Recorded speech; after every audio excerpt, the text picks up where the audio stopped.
Eu queria primeiro saudar o nosso vice-presidente da República, saudar o presidente da CNI, Robson Andrade, saudar aqui todos os ministros e autoridades presentes e saudar também todos os senhores empresários aqui presentes. Eu agradeço imensamente a oportunidade de dialogar aqui, mais uma vez, com a indústria brasileira. Nós sabemos que, nos últimos anos, o Brasil mudou e tem ainda muito caminho a percorrer para mudar e avançar. Agora, uma das marcas dessa mudança é termos resgatado a política industrial, numa perspectiva estruturante, superando fortes preconceitos que, durante muito tempo, disseram que o Brasil não precisava de política industrial. Nossa experiência com a indústria naval, que renasceu com a decisão tomada em 2003 e permanentemente reiterada ao longo do tempo, de adotar uma política de conteúdo local para o segmento de petróleo e gás, mostrou toda a potencialidade da política de compras governamentais. E nós podemos e devemos fazer uma política em favor da indústria brasileira. Os números da indústria naval no país são muito eloquentes e mostram a importância da política industrial. Desde 2003, o contingente de trabalhadores cresceu mais de 10 vezes. Nós hoje temos em torno de 15 estaleiros. E a indústria naval vai contratar em torno de 100 bilhões de dólares até 2020. Eu inicio a minha fala com a indústria de petróleo e gás, porque, sem sombra de dúvida, o pré-sal vai se constituir no mais importante fator individual de demanda por bens, serviços industriais, tecnologia e aprimoração da nossa capacidade de inovação. Mesmo com todas essas características, ainda hoje muitos acreditam no Brasil que a política industrial é um equívoco e que a indústria deve ser deixada ao sabor das flutuações do mercado. Em meu governo, nós tivemos e mantivemos um diálogo constante com a CNI. Não, obviamente, concordamos em tudo, mas traçamos os principais eixos da nossa política industrial com base nesse diálogo e vamos continuar fazendo o embate técnico e o embate político sobre a legitimidade e a relevância para a competitividade da economia de ter uma política industrial. Um princípio ilumina desde sempre e é fundamento para essa política. Nós devemos baseá-la na busca sistemática de preço, prazo e qualidade, competitivos internacionalmente, num mundo que, sobretudo, globalizou de forma expressiva as cadeias de produção e comercialização. Então, é um imperativo essa nova forma de organizarmos.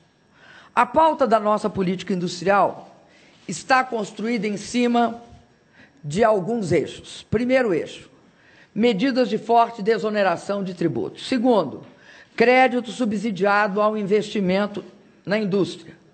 Terceiro, incentivo à indústria por meio de compras governamentais, seja baseando em margens de preferência, seja baseando-nos em conteúdo local. Quarto, educação focada na formação técnica e também na formação científica de pesquisadores, assegurando assim que o trabalho no Brasil seja da maior qualidade, agregando valor e produzindo inovação. Aliás, a CNI tem uma grande contribuição nesse sentido, tem uma grande contribuição por conta do MEI, nesse sentido, tem uma grande contribuição por conta do MEI, nesse sentido, tem uma grande contribuição por conta do MEI, a recuperação do planejamento, a constituição de novos marcos regulatórios e a consequente retomada do investimento em infraestrutura a partir de 2007. Sexto, um Brasil sem burocracia, que deve ser o nosso grande desafio. Um Brasil sem burocracia. A parceria com o setor privado no planejamento e na execução de projetos estruturantes, indo da concessão a PPPs e a outras inovações que nós temos de buscar e construir. Senhoras e senhores empresários, nós sabemos que desde 2008, e no caso aqui das repercussões no Brasil de forma muito forte em 2009, a partir de 2009, o mundo vivenciou uma das mais graves crises econômicas. Na crise, a gente tem de ter consciência que a indústria é sempre um dos setores que mais sofre, principalmente quando a crise começa nos países desenvolvidos. A retração dos mercados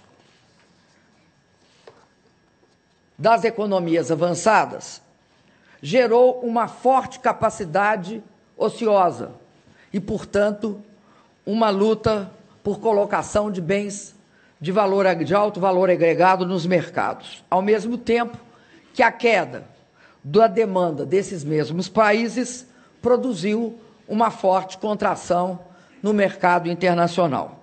Ao mesmo tempo, apesar do discurso não ser explícito ou não se reconhecer, medidas protecionistas dificultaram e muito as exportações da indústria. Nós vemos hoje sinais modestos de recuperação nas economias avançadas, mas talvez seja ainda cedo para celebrar o fim da crise, que nós esperamos com ansiedade, e também para celebrar a recuperação do comércio internacional entre os países. Um exemplo do que está ocorrendo é a Alemanha, onde a produção industrial registra queda da atividade e recuo nas exportações e importações. E olhe que a Alemanha tem um ganho de competitividade pela qualidade tecnológica do seu parque. Não surpreende que o índice de confiança dos empresários alemães esteja em queda há 7 meses consecutivos. Diante de uma situação global, me pergunto como teria sido se não tivéssemos adotado medidas anticíclicas e estímulos à produção e ao emprego no Brasil nos últimos anos, aliás, que têm sido recentemente criticados. Em que situação estaria a nossa indústria se, em meio a uma crise mundial de proporções muito graves, não houvéssemos produzido o maior volume de desonerações tributárias dos últimos anos, das últimas décadas, o maior volume de concessão de crédito por bancos públicos de toda a nossa história, implementado uma política de compras governamentais e buscado de forma sistemática formar cada vez mais técnicos em nosso país. É bom lembrar que não só nos protegemos da crise para aqueles que criticam toda esta política, como também preparamos a base para a retomada do crescimento. Nós não desorganizamos a economia como se fazia no passado, não só recorrendo sistematicamente ao Fundo Monetário Internacional por 3 vezes, diante da crise da Ásia, da crise do México, mas também não, de maneira alguma, deixamos que a nossa economia tivesse um comprometimento grave por efeito da crise. Voltemos, então, aos eixos principais que sustentam nossa política industrial. A desoneração da folha de pagamento para 56 setores produtivos até agora e tornada permanente, o que é importante porque dá previsibilidade e visão de longo prazo, contribuindo não só para manter e ampliar os níveis de emprego, mas também para reduzir o custo do trabalho no Brasil. A tributação sobre a maioria dos bens de capital, que foi reduzida, e foram zerados os prazos para aproveitamento dos créditos de PIS/COFINS. Nessa área, ainda temos muito a fazer. Reduzimos também, diante da crise, como medida emergencial, o IPI para os automóveis, a linha branca, para os móveis e para os materiais de construção. Aprimoramos o Simples Nacional, que hoje beneficia quase 9 milhões de empreendedores individuais de micro e pequenas empresas. Trata-se de uma verdadeira reforma tributária para esse segmento empresarial majoritário em nosso país. Aliás, quero lembrar que foi neste mesmo plenário, durante a campanha presidencial de 2010, que eu assumi o compromisso, viu, Afife, de criar a Secretaria Especial da Micro e Pequena Empresa. Hoje, quero convidar a todos para a sanção, no dia de 7 de agosto, da lei que promoveu uma das mais profundas revisões na Lei Geral de Micro e Pequena Empresa, inclusive destacando-se a universalização do Simples e o fim da substituição tributária nesse setor. Outro eixo estratégico foi o crédito. O crédito, no meu governo, foi garantido à indústria em condições adequadas para a atividade produtiva. O governo federal emprestou, só pelo BNDES, mais de 500 bilhões para o setor produtivo. Sem dúvida, seria fundamental que o setor financeiro privado contribuísse mais com o financiamento de longo prazo no Brasil, notadamente para a infraestrutura e também para a nossa indústria. Por isso, grande destaque merece o PSI, o Programa de Sustentação do Investimento, que mobilizou 201 bilhões emprestados a juros subsidiados. Vai estimular, sem sombra de dúvida, a exportação e vai ser regulado, obviamente, conforme a conjuntura. Completa a nossa política de apoio às exportações, linhas de crédito, aperfeiçoamento também do seguro de crédito por meio da Agência Brasileira Gestora de Fundos Garantidores e de Garantias. A indústria de construção, por sua vez, teve uma forte expansão, tanto baseando-se nos programas de aceleração do crescimento em todas as áreas, como na concessão. Obras de petróleo, gás, energia elétrica, transmissão, rodovias, portos, aeroportos, ferrovias, toda a nossa contribuição na área de investimento em saneamento, segurança hídrica, tudo isso contribuiu para gerar uma forte demanda pela construção civil pesada.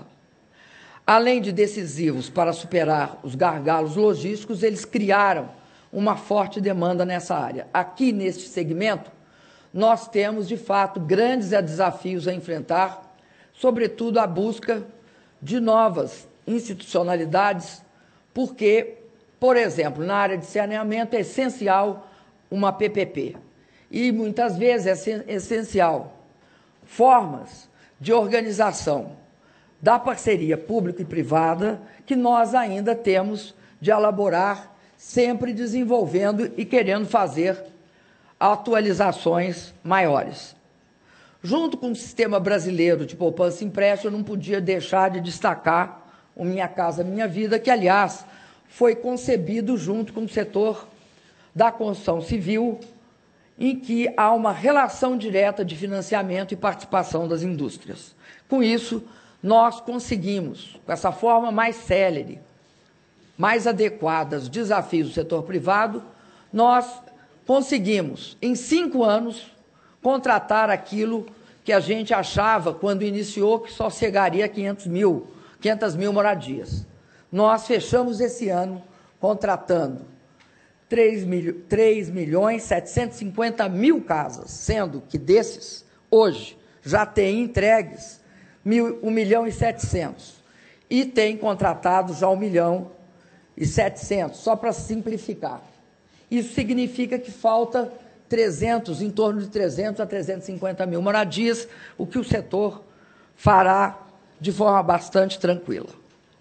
Queria também destacar aqui o imenso desafio que foi qualificar nossos trabalhadores, fundamentalmente, inclusive, para reduzir e aumentar a produtividade, para reduzir custos e para estar à altura dos desafios de todos os setores, em especial na indústria. Eu estou falando do Pronatec, maior programa de formação técnica e profissional da história do Brasil. Ele vai atingir em breve a marca de 8 milhões de matrícula. É um programa gratuito, baseado numa parceria entre o governo federal e o Sistema S. Ele é também, portanto, de alta qualidade, é o que há de melhor na formação técnica no Brasil. Nele, o governo brasileiro investe 14 bilhões de reais. Lançado em 2011, eu queria destacar a parceria e a importância do Senai nesse programa. 40% das matrículas são oriundas do Senai. E aí, eu não tenho como deixar de parar, descontar meu tempo e cumprimentar o Robson Andrade pela parceria exitosa, extremamente exitosa, que nós tivemos aqui com a CNI, o Senai, no sistema de formação técnica, que é o Pronatec. Nós, com ele, estamos aliando a necessidade de formar trabalhadores às demandas do setor produtivo. E essa parceria é importante destacar que ela envolve também a implantação tanto dos institutos senais de inovação quanto dos institutos senais de tecnologia, por meio de um financiamento com recursos do BNDES na ordem de R$ 1,5 bilhão de reais.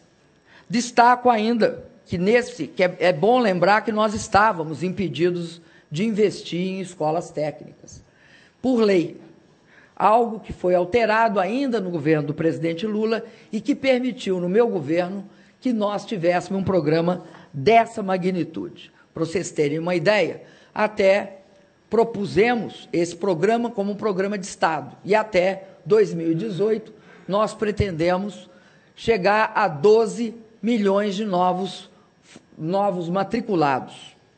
Outro eixo importante é o eixo da inovação, né? Na inovação, nós fizemos o Inova Brasil, que tem recurso da ordem de 39 bilhões de reais, e já desembolsamos um valor perto de 20 bilhões de reais.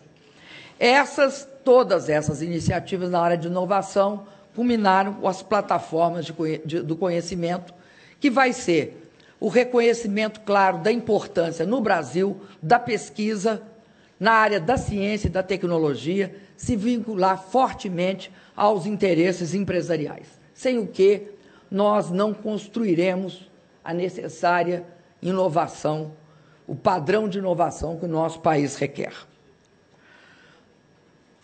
Senhoras e senhores, nós também tomamos medidas para minorar os impactos da crise sobre a indústria.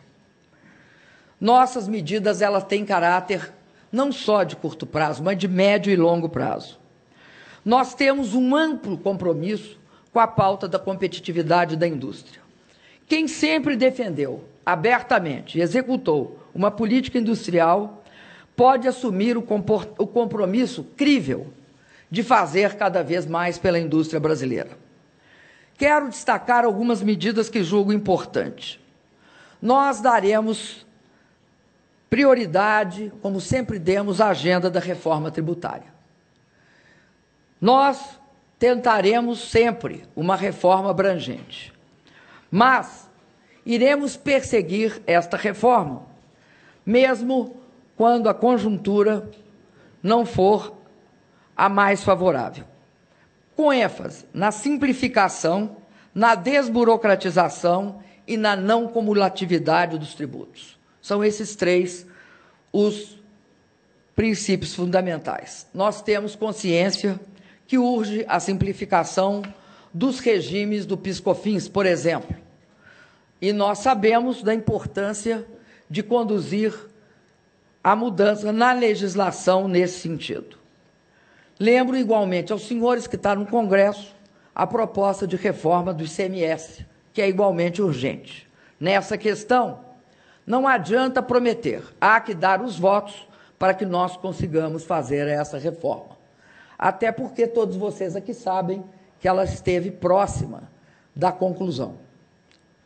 Aprovamos a Resolução 13, de 2012, estabelecendo a alíquota do ICMS para operações interestaduais de bens importados. Ademais, por meio do diálogo entre empresários e trabalhadores e o Congresso Nacional, queremos construir um marco regulatório do trabalho compatível com a economia do século XXI.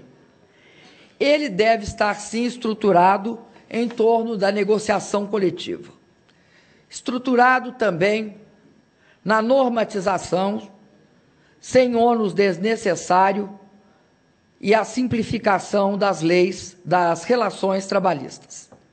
E na utilização da terceirização, de forma correta, contemplando a segurança jurídica, mas com uma condicionalidade forte, sem precarizar o trabalho. Os grandes investimentos em infraestrutura terão continuidade. Para isso, nós vamos melhorar cada vez mais o ambiente de negócios. Como eu disse antes, novas medidas institucionais, novos arcabouços institucionais têm de ser adotados para assegurar o investimento público e o privado. Para tanto, são fundamentais alguns pontos. O constante aprimoramento dos modelos de regulação que já têm mais de décadas. A promoção do mercado privado de crédito de longo prazo. O desenvolvimento de instrumentos de garantias para financiamento de grandes projetos, indo de todas as formas possíveis de project finance até as nossas próprias iniciativas. E o aperfeiçoamento do processo de licenciamento ambiental.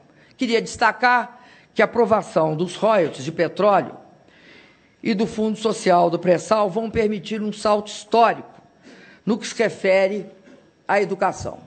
Professores mais bem remunerados, escola em tempo integral, profissionais tecnicamente qualificados e maior capacidade de produzir conhecimento científico e tecnológico e, portanto, inovação. A educação é um dos caminhos fundamentais de aumento da competitividade do Brasil, de inclusão social e de democracia e cidadania. Nos próximos 4 anos, nós chegaremos, como vocês viram, a 20 milhões de brasileiros formados pelo Pronatec e 200 mil jovens formados pelo Ciência Sem Fronteira, estudando nas melhores universidades do mundo.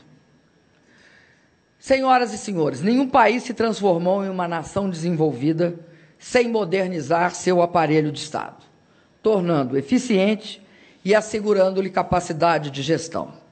O meu governo empreenderá cada vez mais ações que permitem enfrentar esse desafio. Daremos absoluta prioridade à reforma do Estado. É necessário simplificar processos, definir novos padrões e, assim, desburocratizar, simplificando a relação do Estado com o cidadão e as empresas. Um Brasil sem burocracia é uma necessidade para a competitividade sistêmica das empresas e para a produtividade interna em cada uma. Será um país, eu tenho certeza, muito mais empreendedor.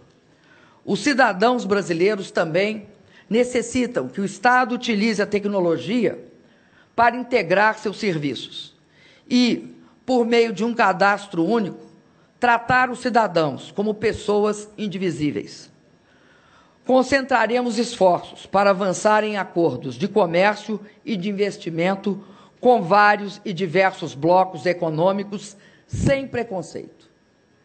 Vamos seguir trabalhando para aumentar a participação brasileira no comércio internacional, baseando o foco em mercados tradicionais do Brasil, como os Estados Unidos e a União Europeia, e também nas economias da América do Sul, da América Latina e nas economias emergentes, a exemplo dos nossos parceiros do BRICS, com os quais assinamos recentemente um banco do porte do Banco dos BRICS e, sobretudo, destaco aqui, um acordo contingente de reservas que é uma garantia em relação a todas as turbulências do mercado internacional e tem padrões próprios de desempenho.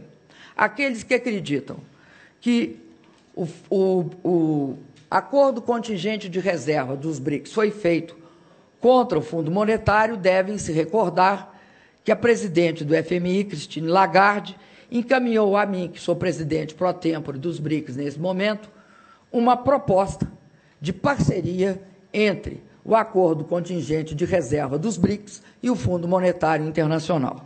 Qualquer outra. Não, você está agora, então você desconta. Eu estou falando com você, você está falando comigo, me dá 3 minutos que eu acabo. Né? Nós estamos aqui num debate amigo. Você me dá. Eu tenho poucas coisas a falar, mas essenciais. Bom, é porque a minha situação é diferenciada. Eu tenho de dizer o que eu fiz, né? Não é só o que eu vou fazer, eu fiz. E se eu fiz, eu quero dizer, eu fiz, eu sou capaz de fazer. E a minha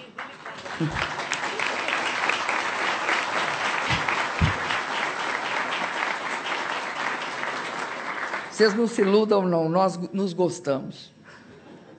Bom, então, eu queria dizer uma coisa para vocês, e por isso que eu pedi esse tempo. A pior coisa que pode acontecer com uma pessoa, com o Estado, com o governo, com os empresários, é que quando você tem de enfrentar um desafio ou uma crise, em qualquer atividade, como eu disse,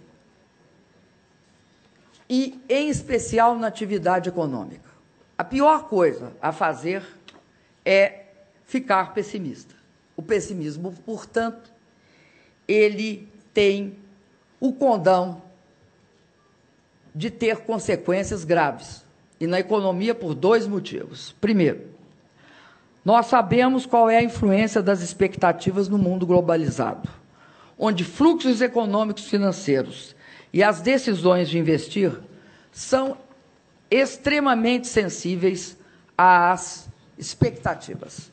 Expectativas negativas e pessimistas bloqueiam as soluções, bloqueiam as realizações.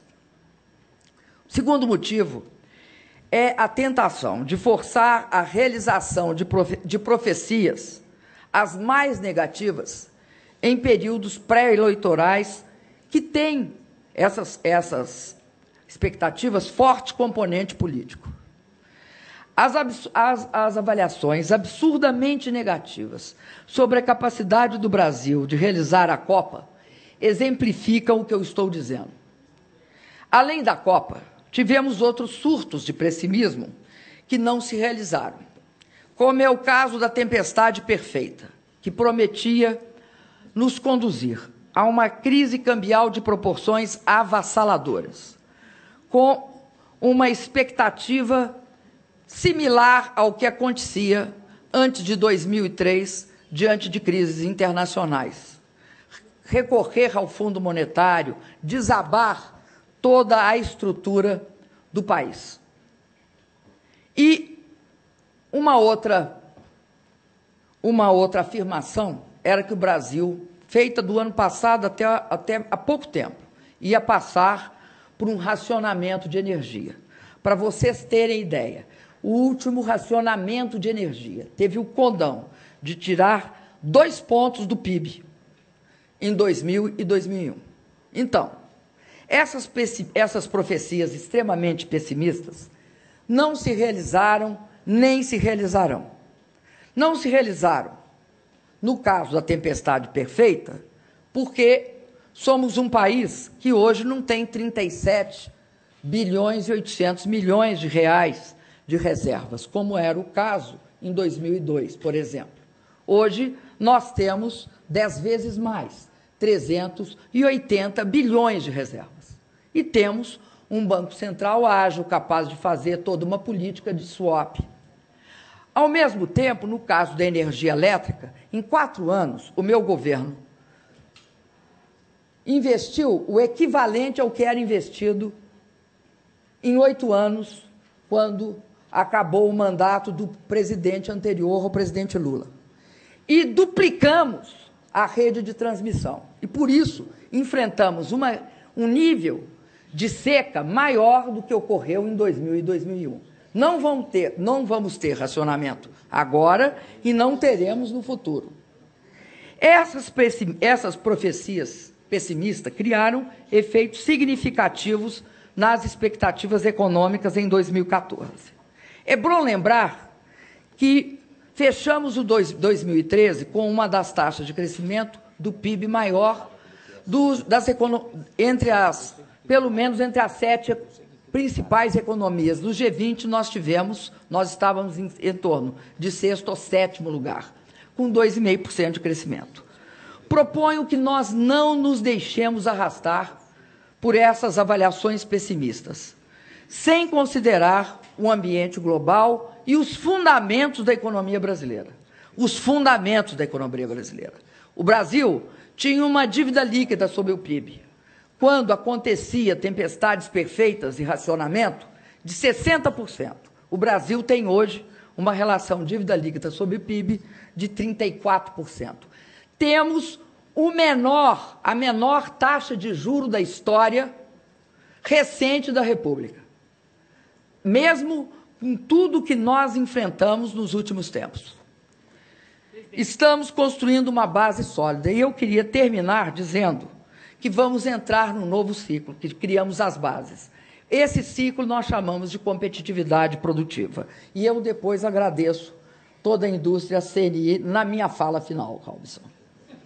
Obrigada. Primeiro, eu quero agradecer uma parceria que nós construímos. Parceria não implica que os parceiros tenham posições iguais. Parceria implica em que os parceiros sejam capazes de cooperar, articular ações e executá-las. Eu quero agradecer o Robson Andrade, a todos os executivos da CNI, que muitas vezes nós levamos horas e horas discutindo, os incomodamos, mas acredito que várias coisas fizemos juntos, sob a liderança da atual presidência da CNI, do Robson Andrade. Eu queria dizer que em tudo que nós fizemos parceria, nós fomos exitosos. E acho que a base da nossa relação tem de ser o diálogo. O governo estruturou os programas que tiveram consistência, que tiveram encaminhamento com base nesse diálogo produtivo. Vou dar alguns exemplos. Primeiro, Minha Casa Minha Vida. Segundo, Pronatec. Terceiro, todas as parcerias realizadas pela FINEP, pelo BNDES, e toda a nossa visão de concessão, que também foi construída em cima de um processo e de um diálogo. Muitas vezes não tínhamos a mesma posição, mas quando nós encaminhamos soluções comuns, nós chegamos a um acordo. O que eu assumo aqui hoje? Eu assumo esse processo de diálogo com as 42 compromissos que foram, aliás, 42 propostas. Eu assumo compromisso com de discutir as 42 propostas encaminhadas para mim antes desse ato.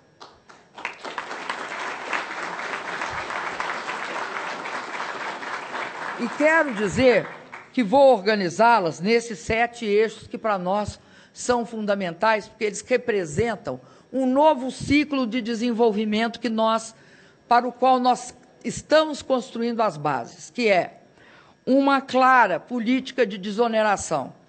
Pode chamar reforma tributária, e eu prefiro chamar de desoneração. Porque, se a reforma tributária não ensejar o acordo, nós iremos por partes. O que nós temos clareza é que, sem reduzir o custo tributário, sem torná-lo o mais próximo dos custos tributários dos países que concorrem conosco, nós não seremos competitivos. É muito clara a nossa visão e é simples, bem simples. Ocorre que, junto com a questão do custo tributário, vem a da robustez fiscal. Então, eu quero dizer também aqui que nós sempre oraremos a questão da desoneração com os dois focos que nós temos de dar a ela. Um, que é a redução do custo da indústria, e o outro, que é a robustez fiscal do país. Eu quero dizer que nós fizemos todo o processo de desoneração e nós achamos que ele não comprometeu a robustez fiscal, como querem alguns, que dizem que nós não podíamos ter feito. 2, nós assumimos um compromisso com a questão do crédito em condições similares, ou, do ponto de vista do país, aquelas condições que viabilizam o investimento de médio e longo prazo. Então, subsidiar o crédito não é subsidiar o crédito, é garantir um crédito competitivo. É isso que nós assumimos. Nós assumimos uma política de compras governamentais que assegure as mesmas condições que vigem no resto do mundo, onde tem o Buy America, Buy França, enfim, em todos os países do mundo, nós assumimos uma política de compras. Achamos que retomar, renovar, modernizar cadeias produtivas, muitas vezes passa por políticas de compras, tanto na margem de preferência quanto na de conteúdo local, bastante claras.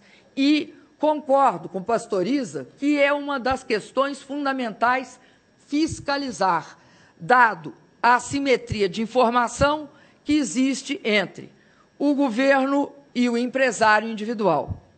Terceiro, eu assumo aqui também o nosso compromisso com a questão da educação. Quarto, nós continuaremos perseguindo investimentos em infraestrutura. E agora é fundamental saber que nós daremos prioridade ao investimento em banda larga, conectividade e universalização da internet. Quinto, o Brasil sem burocracia. Nenhum país do mundo chegou a transformar-se numa nação desenvolvida sem romper com as amarras do período do Estado anterior. Eu não estou falando aqui de Estado mínimo, não. Eu não acredito, acho Estado mínimo uma loucura.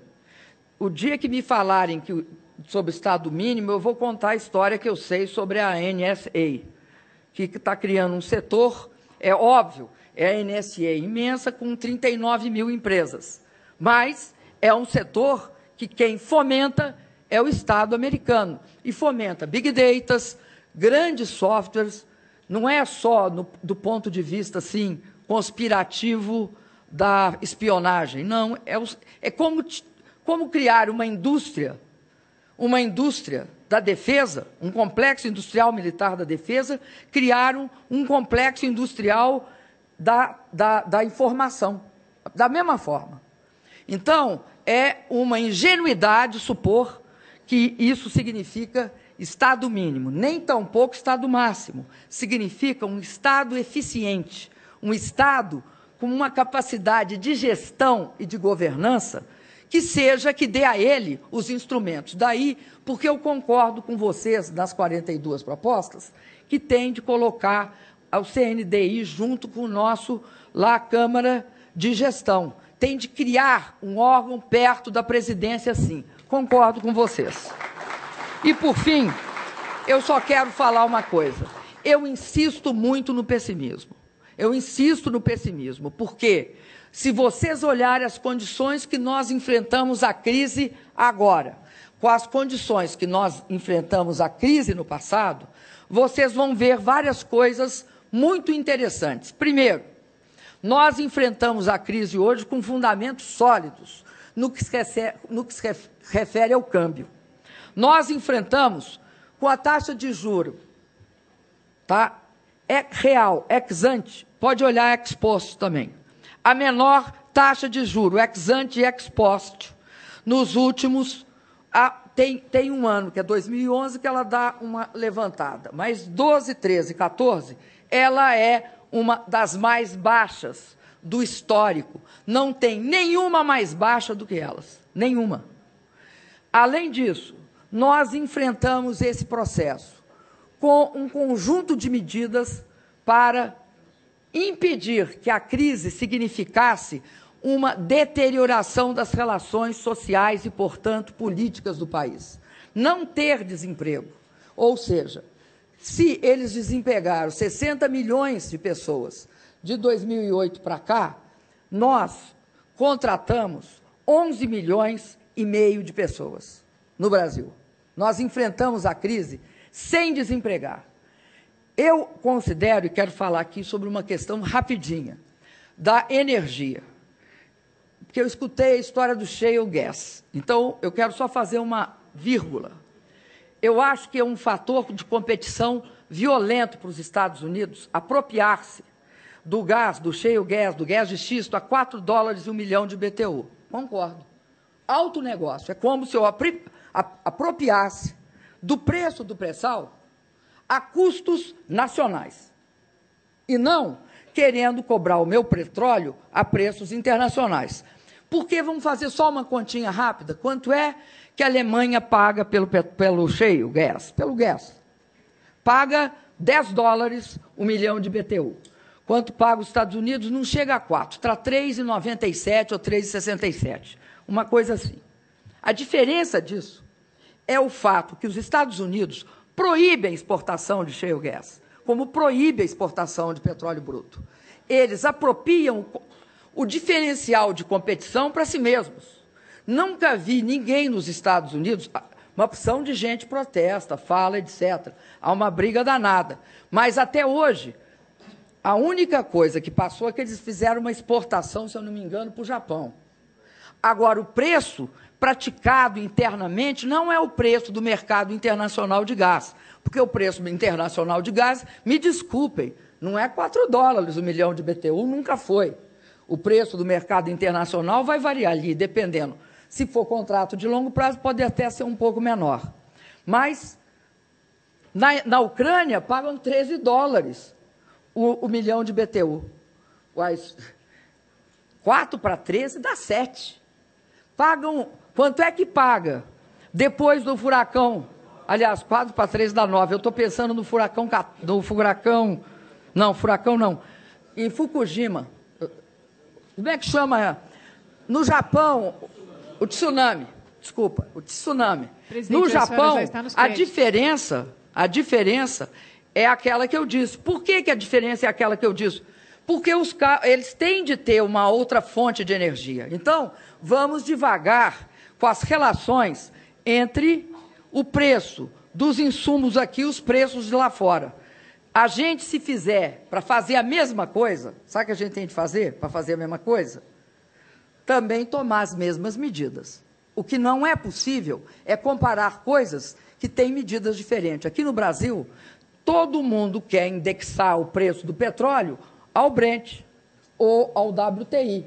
Pergunta se eles indexam o preço do shale gas ao preço internacional, tanto no mercado asiático como no europeu. Não indexam, não. Então, eu só queria fazer essa observação, porque o shale gas é considerado um dos maiores fatores de competitividade da indústria americana. Estou olhando aqui para o Gerdau e estou pensando assim, vai que você consiga ter $4 por milhão de BTU, né, no seu empreendimento nos Estados Unidos. Você tem 3,80. Então, é isso aí. Então, comparemos o comparável. Muito obrigada.